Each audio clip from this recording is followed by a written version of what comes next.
어느 아버지에게 두 명의 아들이 있었습니다. 그리고 이 아버지는 알코올 중독자입니다. 그리고 그 알코올 중독으로 가족들을 평생 힘들게 하다가 어느 날 죽었습니다. 그리고 시간이 흘러 이 두 아들은 성인이 되었습니다. 첫째 아들은 아버지와 똑같은 알코올 중독자가 되었습니다. 어떤 사람이 물었습니다. 당신은 왜 알코올 중독자가 되었습니까? 그러자 그 첫째 아들은 이렇게 대답을 했습니다. 저희 아버지가 알코올 중독자인데 어떻게 제가 그 모습에서 벗어날 수 있겠습니까? 라고 대답을 했습니다. 두 번째 아들은 그러나 그렇지 않았습니다. 술을 입에도 대지 않았고 굉장히 건전하게 훌륭한 지성인으로 성공했습니다. 그 어떤 사람이 또 물었습니다. 당신의 아버지는 알코올 중독자인데 당신은 어떻게 술도 마시지 않고 그렇게 건전하게 인생을 사십니까? 그랬더니 그 둘째 아들은 이렇게 대답했다고 합니다. 저희 아버지가 알코올 중독자입니다. 그래서 가족들이 너무 불행했습니다. 내가 그 모습을 보고 자랐는데 어떻게 술을 마실 수 있겠습니까? 라고 대답을 했다고 합니다. 똑같은 알코올 중독자 아버지에게서 자란 아들들이지만 서로 달랐습니다. 하나는 알코올 중독자가 되었고 하나는 술조차 입에 대지 않는 건전한 삶을 사는 사람이 되었습니다. 여러분, 이 이야기가 우리에게 주는 교훈이 무엇이라고 생각하십니까? 저는 이렇게 생각했습니다. 조건보다 중요한 게 있다라는 겁니다. 만약에 조건이라는 것이 가장 중요했다면 그 두 명의 아들은 모두가 알코올 중독자가 되어야 합니다. 그러나 조건보다 중요한 무엇이 있었기 때문에 한 아들은 이 술을 입에 대지 않는 그런 삶을 살 수 있었던 것이라고 생각을 합니다. 우리의 신앙생활도 마찬가지입니다. 우리가 신앙생활을 하다 보면 어떤 현실이라는 조건, 환경이라는 조건, 이런 것들이 우리에게 주어지기 마련입니다. 그러나 정말 중요한 것은 우리의 신앙생활 속에서도 내게 주어진 그 어떤 조건보다 더 중요한 것이 분명히 있다는 겁니다. 그리고 조건보다 중요한 그 무엇인가를 깨달을 때 우리는 신앙생활을 잘할 수 있게 된다라는 겁니다. 오늘 본문을 통해서요, 조건보다 정말 중요한 것이 무엇일까? 이 부분을 여러분이 확인하심으로 여러분의 현실, 여러분의 환경, 그 조건이 어떠하든 간에 더 중요한 것이 무엇인가를 깨달음으로 여러분의 신앙이 더욱더 올바르게 성장해 갈 수 있는 지혜와 유익을 얻는 시간이 되었으면 합니다. 우리는 지난 시간에 이런 부분을 생각해 봤습니다. 라오디게아 교회는 대단히 어떤 교회였습니까? 부요한 교회였다. 그리고 어떤 환난이나 박해도 없고 어떤 이단의 공격이 없었던 대단히 평안했던 교회이다 라고 말씀을 드렸습니다. 그러나 그렇게 부유하고 그렇게 평안한 조건 속에 있었지만 그들은 주님께 칭찬받을 것이 하나도 없었고 도리어 주님께 꾸중과 책망받을 것밖에 없었던 교회였음을 보았습니다. 여러분, 우리가 이런 모습을 통해서 알 수 있는 것은 무엇입니까? 라오디게아 교회와 성도들은요, 최고의 조건을 가진 사람들이에요. 그러나 그 최고의 조건이 그들의 신앙을 최고로 만들어주지는 못했다라는 것을 보게 된다라는 겁니다. 그러므로 오늘 이 말씀을 통해서 우리가 첫 번째로 확인할 것은 이겁니다. 우리의 신앙과 조건의 상관관계가 어떻게 되는가?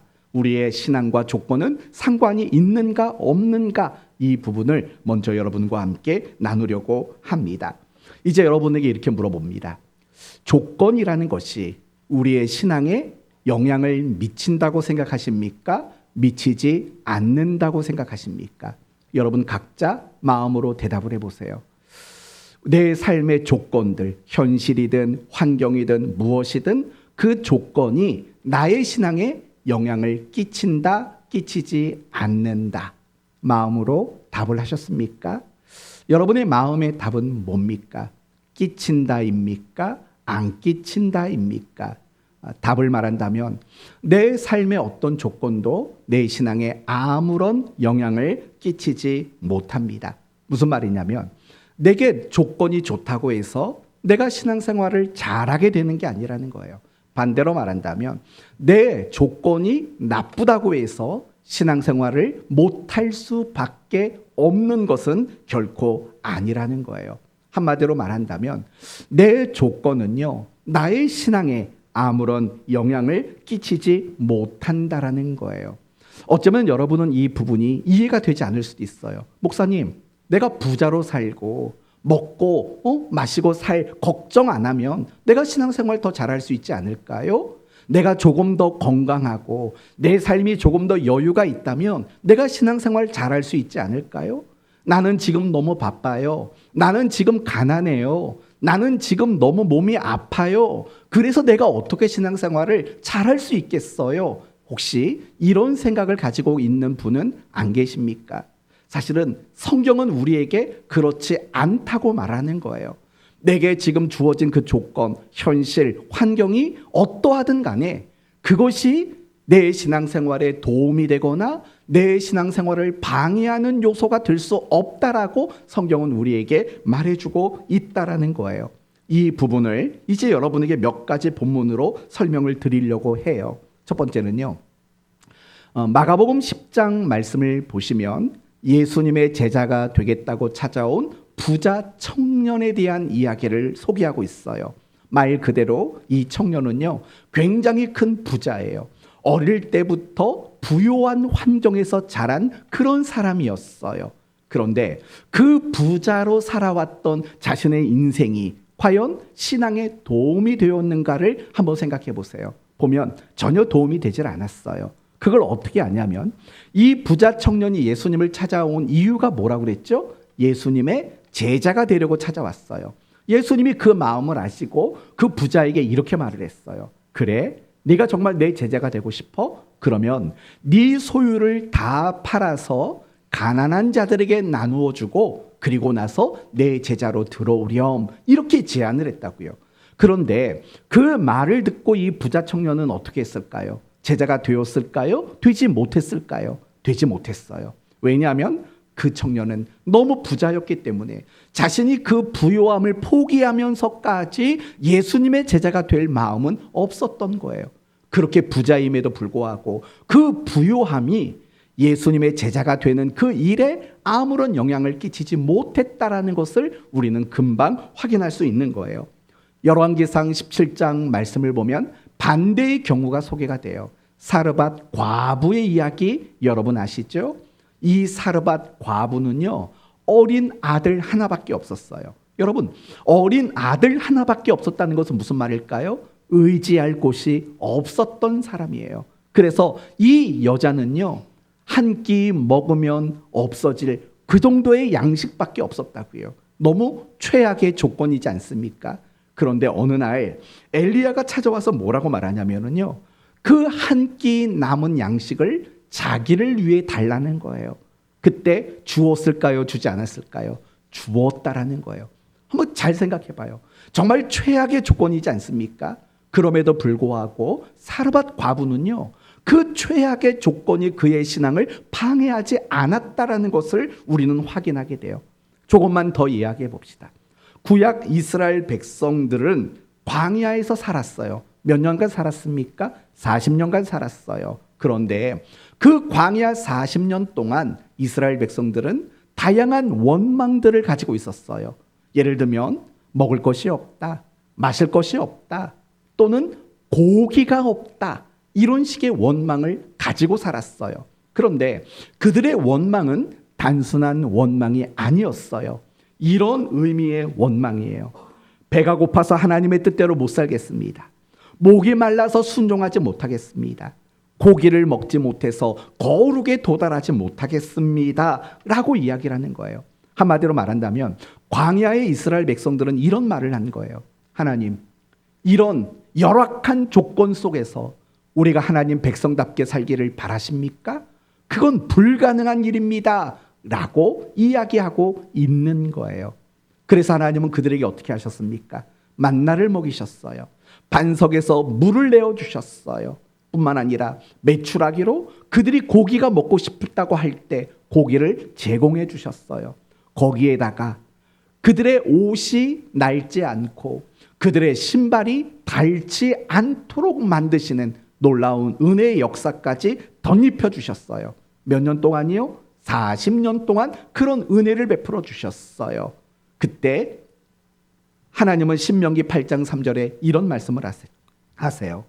만나를 내게 먹이신 것은 사람이 떡으로만 사는 것이 아니요 여호와의 입에서 나오는 모든 말씀으로 사는 줄을 내가 알게 하려 함이라 라고 말을 해요. 여러분, 이 말씀은요, 광야 40년을 마무리하는 그들에게 주신 말씀이에요. 무슨 말인지 아세요? 얘들아라고 하진 않았겠죠. 백성들아, 만나 40년 먹었지 않니? 너희들 물 부족함 없이 마시지 않았니? 너희들 고기도 양껏 먹지 않았니? 그래서 하나님 백성 다 왔니? 라고 반문하는 게 신명기 8장의 말씀이라는 거예요. 어떻습니까? 그들은 이렇게 말했다고 했어요. 배고파서 말씀대로 못 살겠습니다. 목말라서 하나님의 뜻에 순종 못하겠습니다. 고기를 먹지 못해서 거룩에 도달하지 못하겠습니다 라고 그들은 원망했다라는 거예요. 그래서 하나님은 그들이 요구한 것들을 다 채워주셨어요. 먹고 마시도록 만들어주셨어요.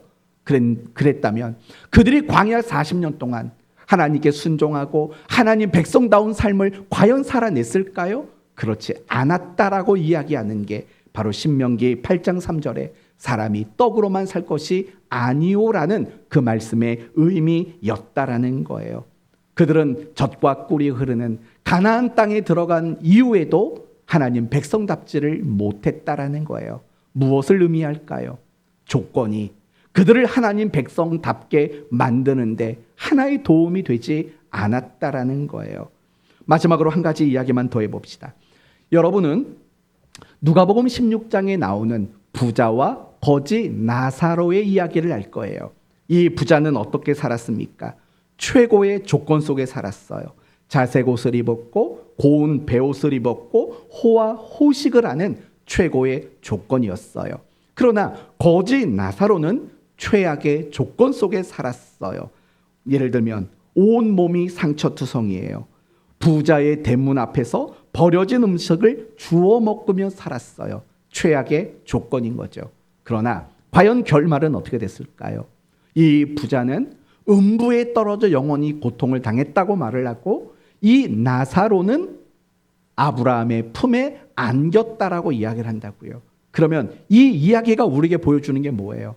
최고의 조건을 가졌지만 신앙이 없었다라는 거고 최악의 조건 속에 살았지만 신앙을 가졌다라는 이야기인 거예요. 그렇다면 결국 이 모든 이야기들이 종합적으로 우리에게 무엇을 말하냐면 조건이라는 거, 내 삶의 어떤 현실이나 환경이나 하는 그런 조건이라는 것은요, 우리의 신앙에 어떤 도움을 주지도 않고 우리의 신앙에 어떤 방해를 주지도 못한다라는 거예요.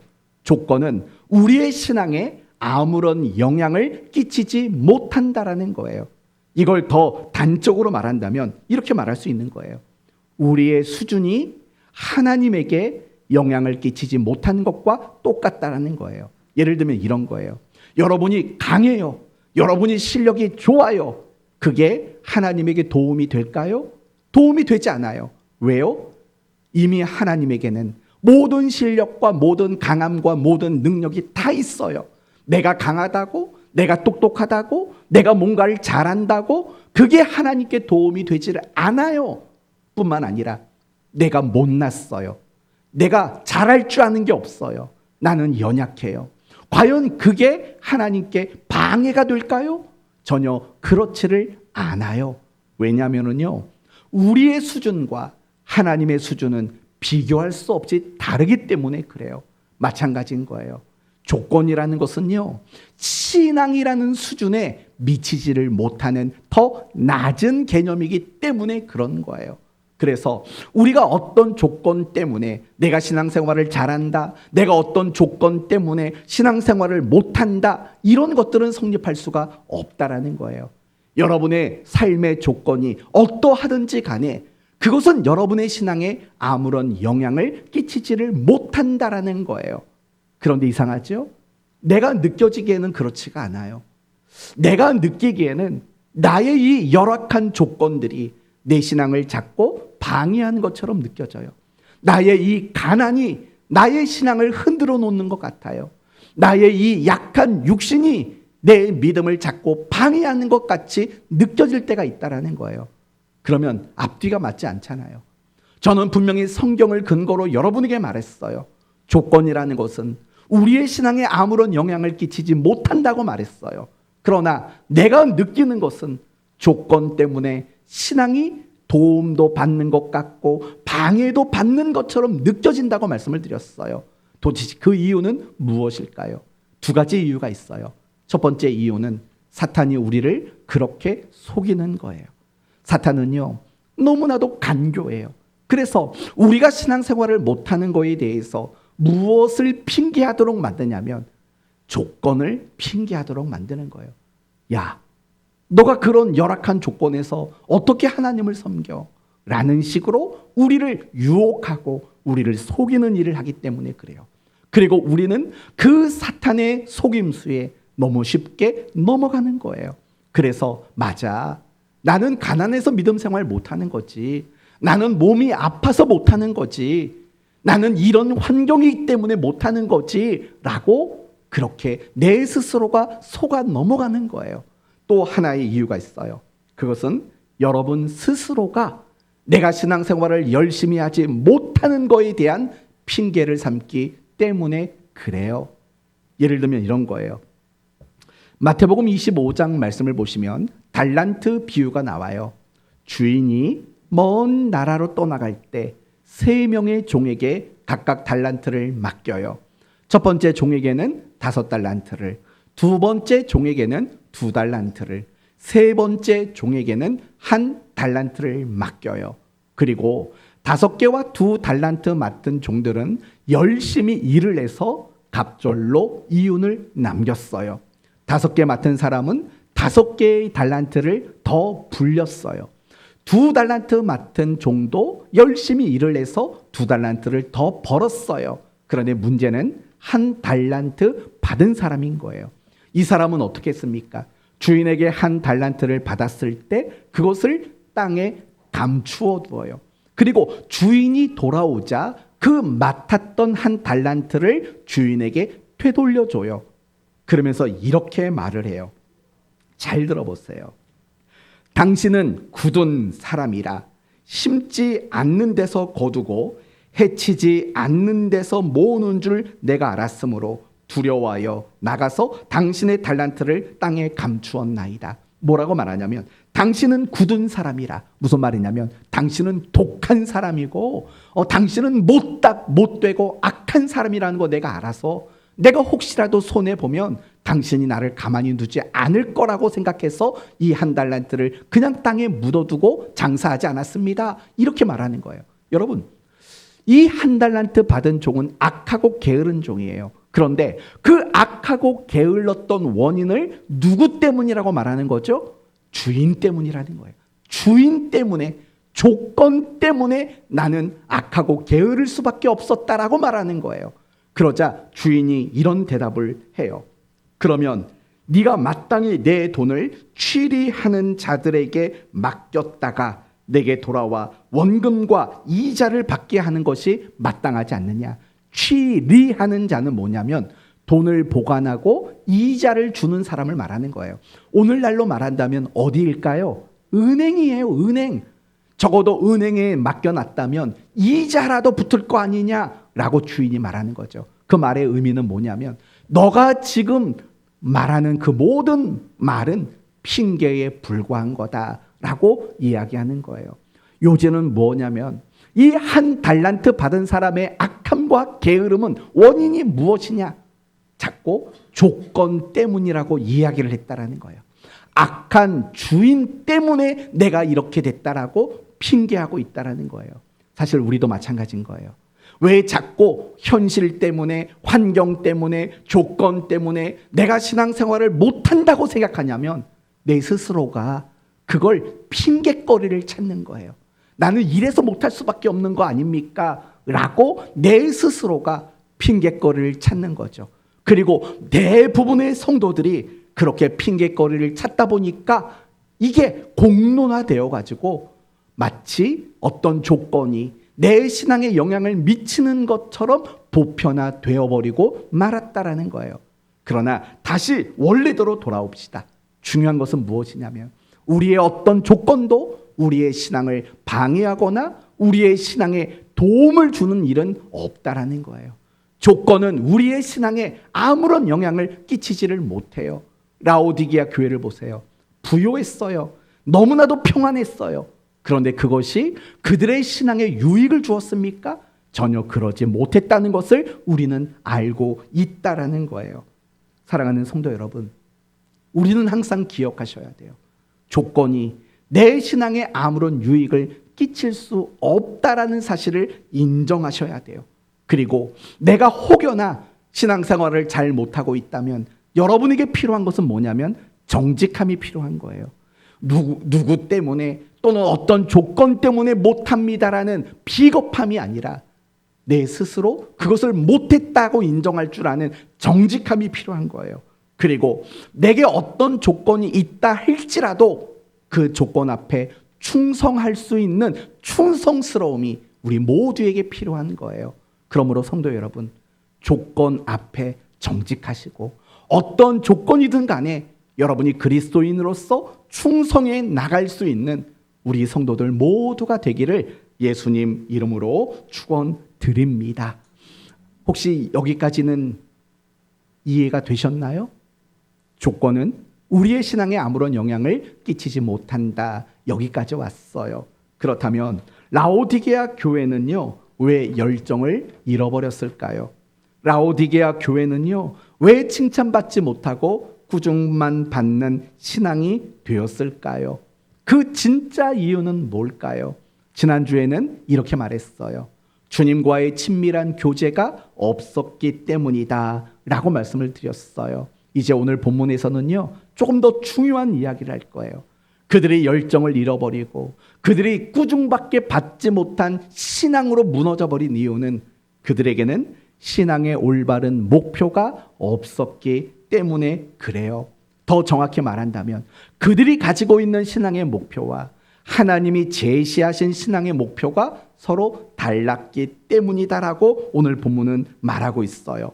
그렇다면 라오디게아 교회 성도들이 가지고 있었던 신앙의 목표는 뭘까요? 오늘 본문을 보면은요, 두 가지를 이야기하고 있어요. 첫째는 15절 말씀을 보세요. 15절. 내가 내 행위를 아노니라고 말을 해요. 무슨 말이냐면 라오디게아 교회 성도들이 가지고 있었던 신앙의 목표는 어떠한 행위를 만드는 것 그 자체가 그들에게 신앙의 목표였다라는 거예요. 이걸 우리식대로 말한다면 이런 말이겠죠. 예배를 드리는 행위, 성경을 읽는 행위, 큐티를 하는 행위, 기도를 하는 행위, 그 밖에도 찬송, 봉사, 섬김, 전도 이런 다양한 신앙의 행위를 가지는 그 자체가 바로 라오디게아 교회 성도들의 신앙의 목표였다라는 거예요. 물론 그 목표 자체가 나쁜 건 아니에요. 우리가 신앙생활하면서 내가 예배생활 잘해야지, 기도생활, 말씀생활 잘해야지 이런 목표를 가지는 게 왜 잘못된 거예요? 잘못된 거 아니에요. 그러나 정말 중요한 건 뭐냐면 그 목표 자체가 목표가 되어서는 안 된다라는 거죠. 내가 예배 드리고 말씀 보고 기도하는 거 그 자체가 우리의 신앙의 궁극적인 도착점이 되어서는 안 된다라는 걸 잊지 말아야 된다라는 거예요. 바리새인과 서기관을 생각해 보세요. 그들은 항상 예수님께 꾸중을 받았던 사람이에요. 그러면 그들은 왜 예수님께 꾸중을 받았을까요? 신앙의 행위가, 신앙의 열심이 그들에게 없었기 때문일까요? 그렇지 않아요. 그들은 나름대로 열심을 가지고 있었고 다양한 신앙의 행위들을 가지고 있었던 사람이에요. 그런데 그들은 왜 꾸중을 받았을까 생각해 보세요. 이유는 너무나도 간단해요. 그들은 어떤 신앙의 행위를 가지는 그 자체가 그들에게 신앙의 목표였기 때문에 그래요. 마태복음 23장 23절에 이런 말이 나와요. 화 있을진저 외식하는 서기관과 바리새인들이여, 너희가 박하와 회양과 근체의 11조는 드리되 율법에 더 중한 바 정의와 긍휼과 믿음은 버렸도다. 그러나 이것도 행하고 저것도 버리지 말아야 할지니라 라고 말을 해요. 무슨 말이에요? 다시 들어보세요. 박하와 회양과 근체의 11조는 드렸대요. 이 말은 굉장한 신앙의 열심이 있었다라는 거예요. 그러나 그렇게 신앙의 열심을 내는 것 그 자체가 너희는 목표였다라는 거예요. 다시 말하면 그런 신앙의 열심을 통해서 도달해야 되는 정의와 긍휼과 믿음의 자리로 가는 목표는 없었다라는 거예요. 이 말이 이해가 되세요? 그들은 어떤 신앙의 열심을 내는 것 자체가 목표였지 더 중요한 의와 인과 신에 도달하는 그러한 목표는 그들이 가지지를 못했다라는 거예요. 바로 이거예요. 라오디게아 교회 성도들, 그들이 가지고 있었던 신앙의 목표는 예를 들면 일주일에 예배 몇 번 드리기, 하루에 기도 몇 분 이상 하기, 성경 하루에 몇 장 이상 읽기, 단지 이런 신앙의 목표만을 그들이 가지고 있는 목표로 삼았다라는 거예요. 두 번째, 그들이 가지고 있었던 신앙의 목표는 뭐냐? 17절, 내가 말하기를 나는 부자라, 부요하여 부족한 것이 없다라고 말을 해요. 여러분, 굉장히 자랑스럽게 말하지 않습니까? 나는 부자입니다. 나는 부요해서 더 이상 부족한 게 없습니다. 너무 자랑스럽게 이야기한다고요. 이게 그들의 신앙의 목표였어요. 뭐냐? 신앙을 근거로 부자가 되고 신앙을 근거로 더 좋은 조건을 만들어내는 것이 그들의 신앙의 목표였다라는 거예요. 여러분, 그들은 그 두 가지 목표가 있었어요. 신앙의 행위를 만들어내는 목표, 그리고 신앙을 통해서 부자가 되는 목표, 더 나은 조건을 만들어내는 목표, 이것이 그들이 가지고 있었던 신앙의 목표였다라는 거예요. 그 목표를 가지고 있어서 그들은 열정이 식어지고 주님께 꾸중을 받을 수밖에 없는 그런 교회로 전락하고 말았다라는 거예요. 그들은 조건을 더 좋게 만드는 것이 그들의 목표였다라고 말하는 거예요. 사랑하는 성도 여러분, 이제 우리 자신을 한번 생각해 볼 필요가 있어요. 만약에 여러분에게 누군가가 당신의 신앙의 목표는 뭡니까? 라고 물어본다면 뭐라고 대답하시겠습니까? 혹시 라오디게아 교회 성도들이 가졌던 것과 똑같은 대답을 하지 않으시겠습니까? 아, 신앙의 행위를 만들어내는 거요. 예배 열심히 참석하고요. 기도 열심히 하고요. 성경 열심히 읽는 거요. 이게 제 신앙의 목표입니다. 혹시 이렇게 대답하실 분 계십니까? 또는 신앙생활 열심히 해서 하나님께 복 많이 받는 겁니다. 혹시 이런 목표를 가지고 계신 분이 계십니까? 만약에 그렇다면 여러분은 지금 누구와 똑같은 길을 가고 있냐면 라오디게아 교회 성도들과 같은 길을 갈 수밖에 없어요. 그런 목표를 가지고 있으면 우리는 미지근한 사람이 될 수밖에 없어요. 신앙의 열정을 언제든지 잃어버릴 수밖에 없다라는 거예요. 그런 잘못된 목표가 우리를 힘없는 그리스도인이 되도록 만드는 거예요. 그렇다면 과연 하나님이 우리에게 제시하시는 신앙의 목표는 무엇인가를 생각해 봐야 돼요. 바로 18절이 그걸 우리에게 이야기하고 있어요. 18절 말씀 보시면 내가 너를 권하노니, 그 다음이 중요해요. 내게서 뭘 사랍니까? 내게서 불로 연단한 금을 사래요. 여러분, 불로 연단한 금을 사래요. 그럼 그게 금이 어떤 금일까요? 불로 연단했어요. 그 금은 어떤 금이죠? 바로 정금이고 순금인 거예요. 여러분, 순금, 정금이 뭡니까? 그 어떤 불순물도 포함되지 않는 금을 말하는 거예요. 그러면 금 안에 불순물을 제거하는 유일한 방법은 뭔데요? 불로 연단하는 거예요. 그러면 정금이 되는 거예요. 바로 이거예요.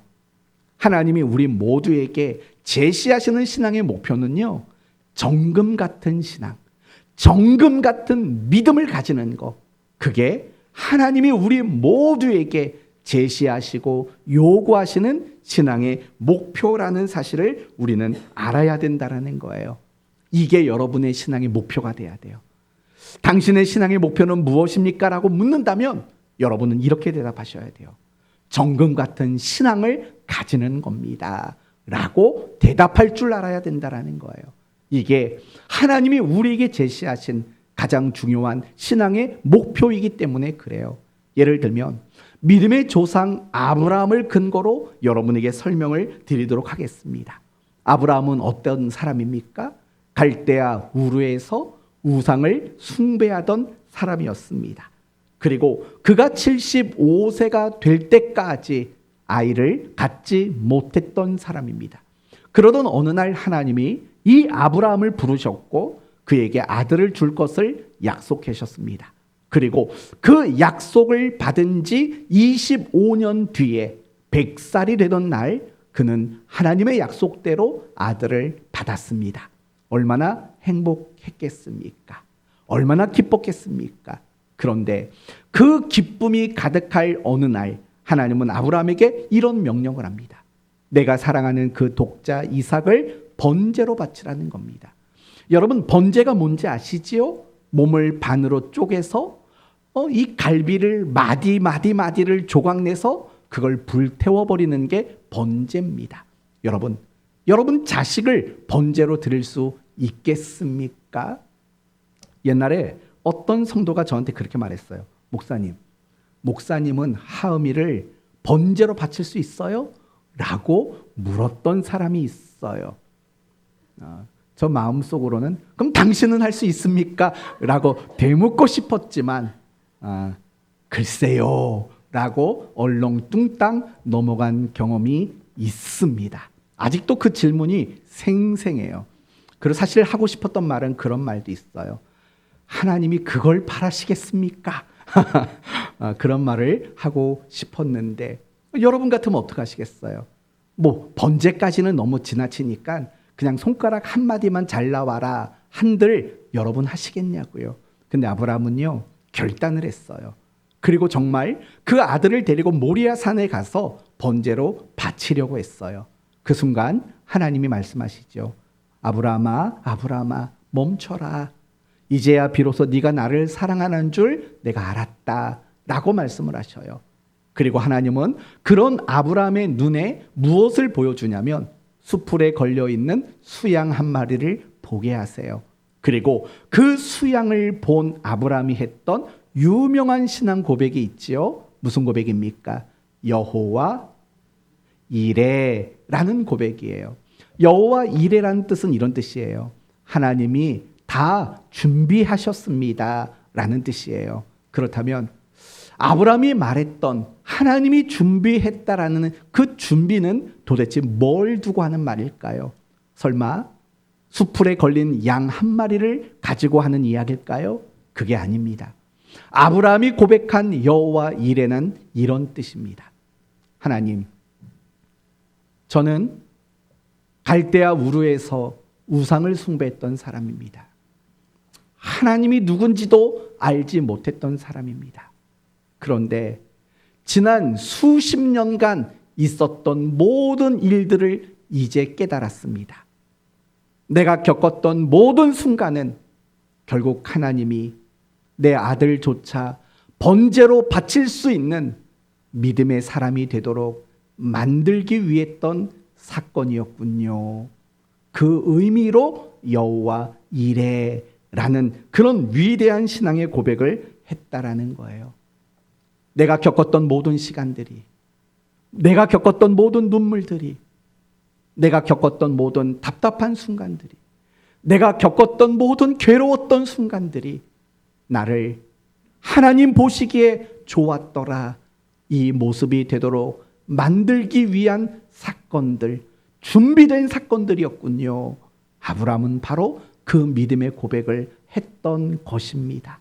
사랑하는 성도 여러분, 바로 그게 하나님이 우리 인생을 향해 가지고 계신 가장 아름다운 계획이고 가장 아름다운 목적이에요. 우리가 예수 믿고 죽어서 천국 가는 거, 하나님은 단지 그런 목적만 가지고 계시질 않아요.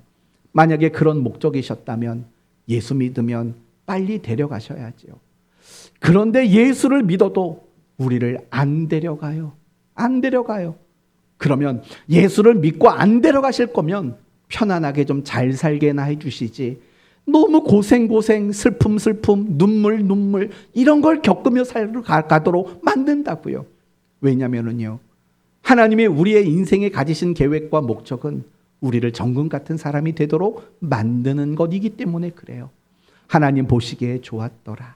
정말 하나님의 사람답게 우리를 만들어내는 것이 하나님의 계획이고 그것이 하나님의 목표이었기 때문에 그래요. 이 사실을 깨달은 사람이 하나 있죠. 누굴까요? 바로 욥이라는 사람이에요. 욥은 이런 고백을 했어요. 그러나 내가 가는 길을 그가 아시나니 그가 나를 단련하신 후에는 내가 순금같이 되어 나오리라. 욥이 바로 이런 고백을 했다라는 거예요. 뭘 깨달은 걸까요? 하나님이 나를 향해 가지고 계신 목표가 바로 나를 단련하셔서 나를 순금같이, 나를 정금 같은 사람으로 만들어내는 것이군요 라는 것을 깨달았다라는 거예요. 우리가 그리스도인으로서 정말 열정이 식어져 버리고 내가 그리스도인으로서 믿음 생활을 더 잘하지 못하는 이유는 아직 이 목표가 우리의 가슴에 새겨져 있지 않기 때문에 그래요. 아직도 우리는 고작 가지고 있는 목표는 하루에 성경 몇 장 읽고 1년에 1독하고 내가 기도는 10분 이상 하고 주일은 안 빠져. 고작 이런 신앙의 목표를 가지고 있기 때문에 그래요. 그리고 내가 신앙생활 하면서 하나님께 복을 많이 받아야지라는 이런 목표만 가지고 있는 거예요. 정말 여러분의 마음속에 하나님 보시기에 심히 좋았더라, 내가 그런 사람이 되기를 소원하고 목표하고 있는 그런 여러분 혹시 계십니까? 그게 가장 중요한 거예요.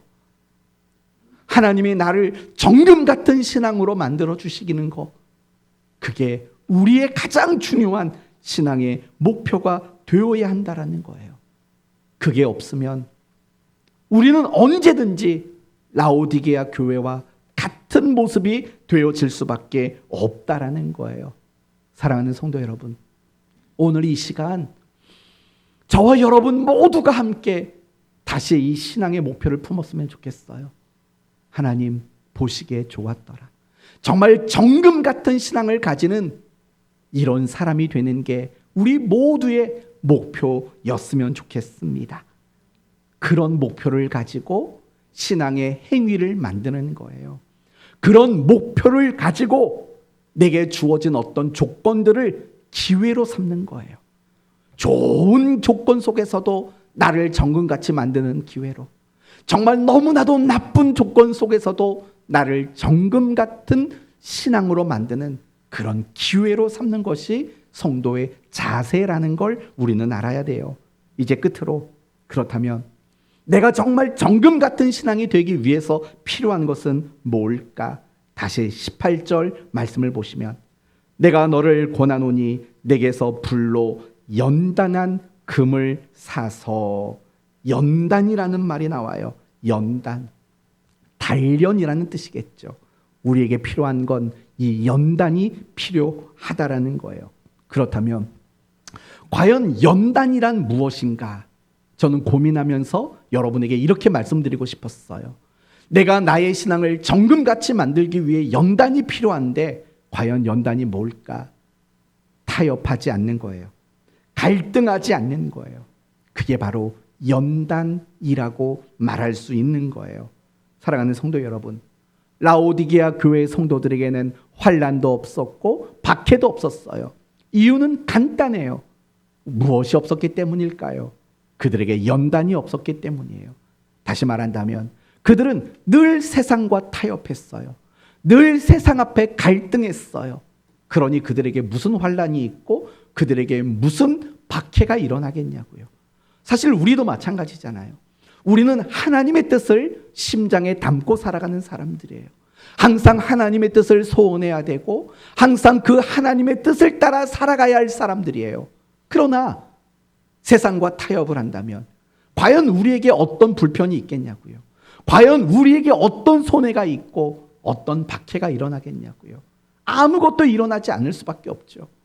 그냥 세상 사람들처럼 술 마시고 싶을 때 술 마시고, 세상 사람들처럼 욕하고 싶을 때 욕하고, 세상 사람들처럼 거짓을 저지를 때 거짓을 저지르고 악행을 저지르고, 우리가 세상을 그렇게 살아가면 내게 무슨 환난과 내게 무슨 박해가 있을 수 있겠냐고요.